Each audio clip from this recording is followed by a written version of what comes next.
Goldhammer is excused. So, that is it. All right, are there any comments or correspondence this evening? No. All right.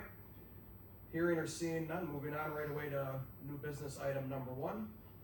Consider a motion to grant a Class B beer and a Class C wine license to Oak Wine and Spirits as indicated in the attached application. And then this board will consider an appropriate motion for action. So I will go quickly first, and then you can add into this. Sure. I wish Trustee Goldhammer was here tonight. This has kind of been his baby, his project. He was kind of involved last year in the old-fashioned Christmas market that was held with a couple other local businesses and vendors. Things transpired this year that did not work out for those individuals to be involved again for whatever reasons. Trustee Goldhammer did not want this to go to the wayside, so he quickly started working with local businesses, seeing what and who potentially in a short amount of time could try to pull something off to keep this Christmas market going. Conversations were had with John and Rebecca Palmer over a variety of, I would say, a month, 3 to 4 weeks, working out details on a vision, on how Trustee Goldhammer kind of wanted to see the event still stay from last year and tweak some things, engage the Palmers' interest in that. At the end of the day, the Palmers did express interest in doing 3 events from here until the end of the calendar year: Friday, December 5th, Saturday, December 6th, and then New Year's Eve. So it's kind of a trial run situation. They are here tonight for us to approve the beer and wine license to allow them to serve beer and wine at those 3 days of events. Conversation about involving other local businesses or anybody in general was discussed at the staff level, discussed with me, discussed with the Palmers about going forward. It appears after the end of this year, we will be working on an RFP to be sent out going forward for any future events.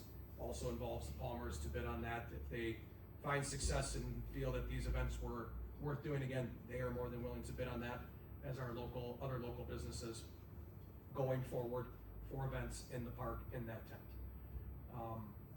For me, I believe that hits everything on the head. Zeke, is there anything you'd like to add to that? So just by way of process, this item did go in front of the Department of Public Works Committee. They had quite a long deliberation about how this would take place and what was the best way to go about it.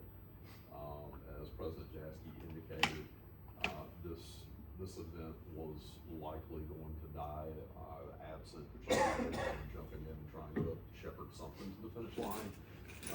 The absolute, I think the right way to have gone about this would have been to have done an RFP to advertise for services. It's really important that when trustees have an idea or an opinion about something, that it be routed to the appropriate committee for discussion and work through the committee process, and ultimately back up here to the board for full approval. The unfortunate part about this particular event is that did not happen this time, and Trustee Goldhammer attempted to pick it up and get it to the finish line so that the community could benefit in some fashion from the event. So again, it did make it through DPW committee. DPW committee did direct staff to develop and issue an RFP for, I'm gonna call it event management services in the park. And that way it is open for all to bid on it. There was a good bit of negotiation back and forth between the Palmers and the DPW committee in terms of numbers. We did speak to one other business in that meeting in particular, who gave us some different numbers, what we're going forward with the Palmers, but did not see that as a reason to detract from moving ahead with something right now, to get this project done. So it's in front of you tonight for issuance of a Commissioner, with that, you will be issuing a lease for those dates on the shed in Ten Club Park. Yes, sir. Yes, sir. Will the Class B and C wine license, will that run through the end of this calendar year then? And If that is your motion. And would the, The lease should run, state it that way, not the license, the lease. Okay, you will only allow the property be used for this particular event through those dates. Just make sure the motion goes that way. and then if that's the case, would the liquor license be prorated for, it would be the same cost as a, Yep. okay? It's a $300 license. And then I would like to be on record, of saying it's awesome that, you know, events and things are being done at the park, but it's very important for us, I believe, to,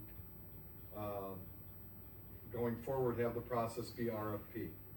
I will also go on record that I do own a business in the village, that I do have a liquor license, and I will go on record that I want nothing to do with any event at the park.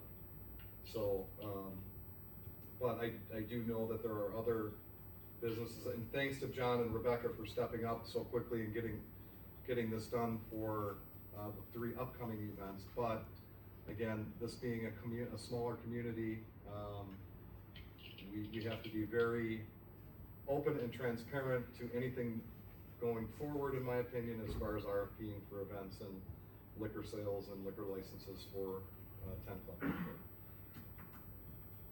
I concur with Troy, 100%. All right, thank you guys for that input. If there's nothing else, I'm looking for a motion. So moved. I'll second. Could I get some detailed? What is the motion? So from the recommendation of the Public Works Committee, you are going to grant a lease for, December 5th and 6th, as well as December 31st, all dates in between inclusive on the shed and tent space in 10 Club Park, for a fee amount of 15% of gross sales. So moved.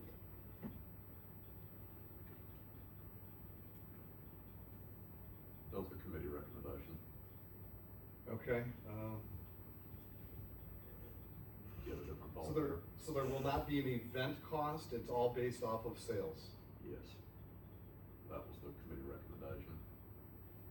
So you have a license cost, which is separate from sort of a lease fee, if you will, and the lease fee is established as a percentage of sales.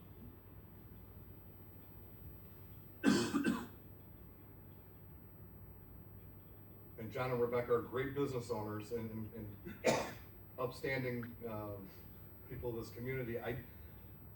I guess I have a problem with percentage of sale. How do we track that? How do we know what that is? How do we know what gets rung in that evening? So I'll talk about the debate just a bit at the Public Works Committee, because this came up for And that is, conversation. and again, one other one, is that of net sales? Is that of gross sales? It's of gross sales. It's of gross sales, okay. So I'm gonna say for this particular event, you do not have a control mechanism in place. We discussed at the Public Works Committee requiring that the vendor use only card readers that we provide and run everything on credit card.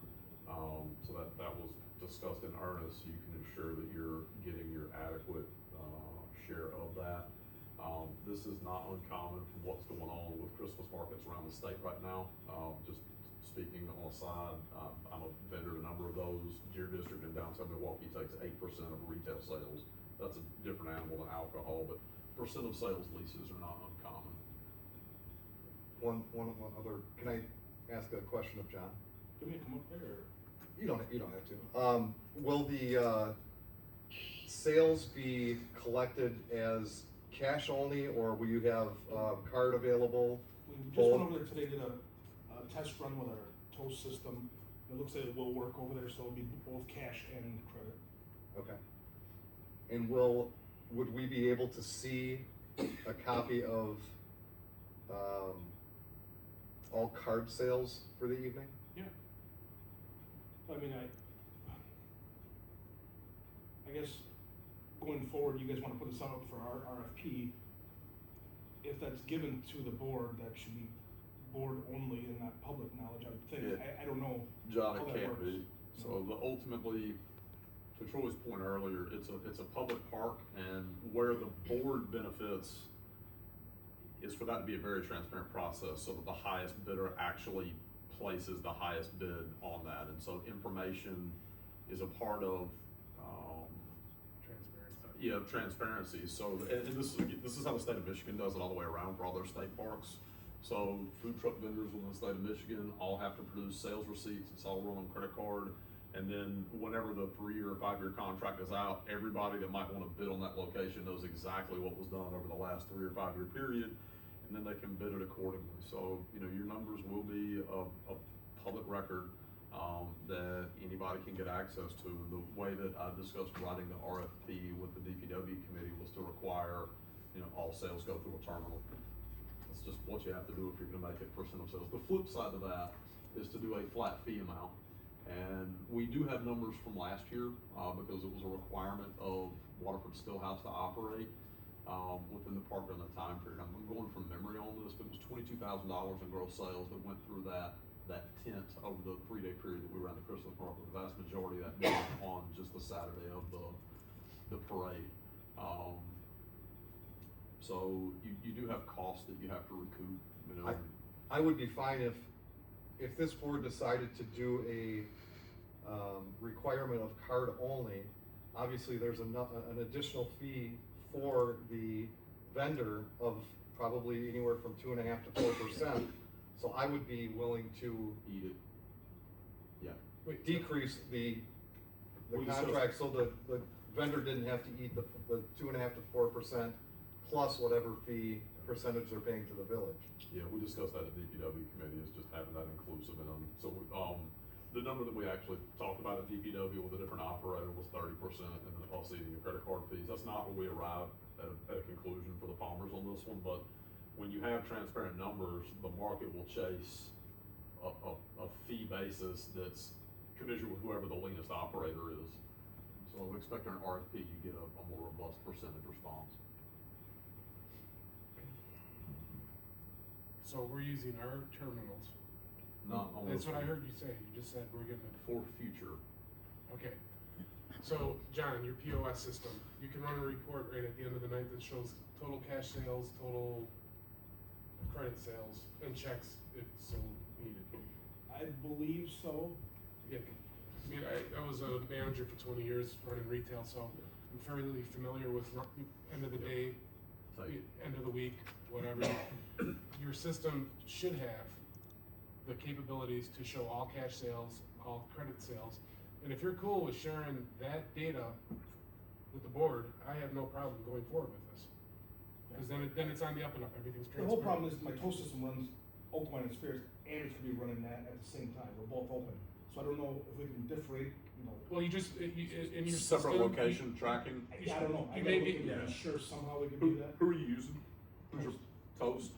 Toast should have that. I know within Square it does. You can make set up different separate registers. separate I'm locations. sure we can figure it Yeah. out.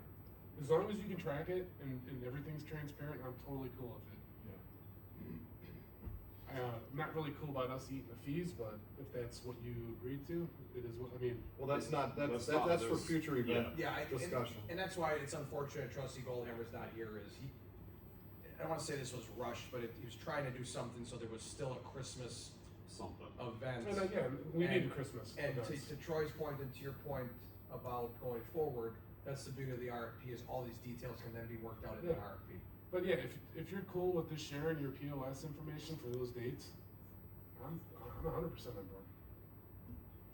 Can we have that motion, what it is Yep. So there's two parts of the motion. The first one is to grant a lease to, Oak Wine and Spirits, for December 5th, 6th, through 31st, all dates inclusive. The lease rate is 15% of gross sales. So that includes both the shed on the north end of the park as well as the tent. And then the second part of the motion is to grant the Class B and Class C beer and wine licenses. that expires on the 31st of December? The license is technically going to expire on June 30, just like every other license, but they won't have a lease in the park to be able to use a license. Does that make sense? Yep. Okay, so they no longer have constructive control over the facility. Yes, sir. I have a question. We have an event planned for the fifth and sixth. We have a vendor, thank you very much, that wants to operate the event. What other events are gonna happen in the park between the sixth and the 31st? That would already be up for discussion, correct? There's a- I don't understand the length. So there's a different challenge from a chapter 125 standpoint with issuance of the alcohol license. You need to have a fixed term. Let's say you have a fixed term of the fifth and the sixth. I mean, you don't plan on bartending in the park on every night of the week, right? No. But But they New wanna Year's do, Eve we they might- wanna do a we New might Year's do Eve that. event though, so Right. that's why it was. That's to the 31st. extension out to the 31st. Rather than a start, stop. Right. Yeah, I get it. Right. and there was conversations, if you don't mind me saying, John, there was conversations about other events in that gap, and they just felt comfortable right now doing those three. But we're gonna go through the first two and see. Oh, okay. After- Okay, sorry, I didn't mean to misspeak for So you. the first two events are the fifth and sixth and the New Year's. Potentially New Year's. Potentially, this is what I'm hearing now. Fifth is the night before the parade, Christmas parade, sixth is the Christmas parade. I do have one other question with, obviously every community has a set number of liquor licenses. With, that does, these event licenses do not affect the number of total liquor I'm gonna- licenses. I'm gonna talk about a few points here and what is or what isn't. So chapter 125 has a provision that allows for the issuance of something called a picnic license, or commonly called as a picnic license. Those licenses don't come in front of village board, village park issue those, it's her legal responsibility to issue. This is not a nonprofit, this is a for-profit. As a consequence, we are treating this as if that is a tangible brick and mortar facility. It is, it's been there for a number of years. And it's being leased to a business, no different than the fire station, or if we wanted to lease the basement of Village Hall, or any other piece of real property that the village owned. So you do not have a limit on the number of picnic licenses that can be issued. You also do not have a limit on the number of B beer or C wine licenses that can be issued. It's just the spirituous liquor that you have a quota on.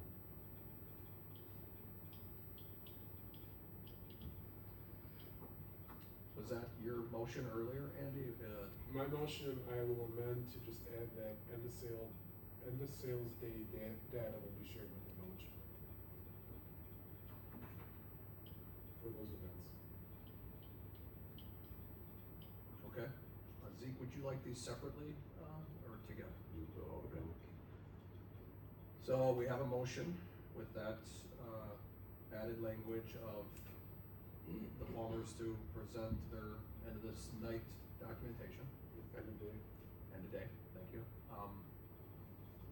And with that, in that motion was the, approval of that lease and the Class B and Class C beer and wine license. Is that accurate? Yes. Okay. Do I have a second to that? I'll amend my second. Excellent, thank you. Any other conversation or question on the motion presented? Rachel, let's do a roll call vote for fun. Matt, Aye. Chasky, Aye. McReynolds, Aye. Tana, Ewer. Aye. All right. Hold on. Oh, sorry about that. All right, motion passes and licenses are approved. And leases approved. Thank you, please tell Rebecca, thank you for coming in a very short amount of time to continue this on, and hopefully this will lead to a consistent event going forward for whoever puts it on. So appreciate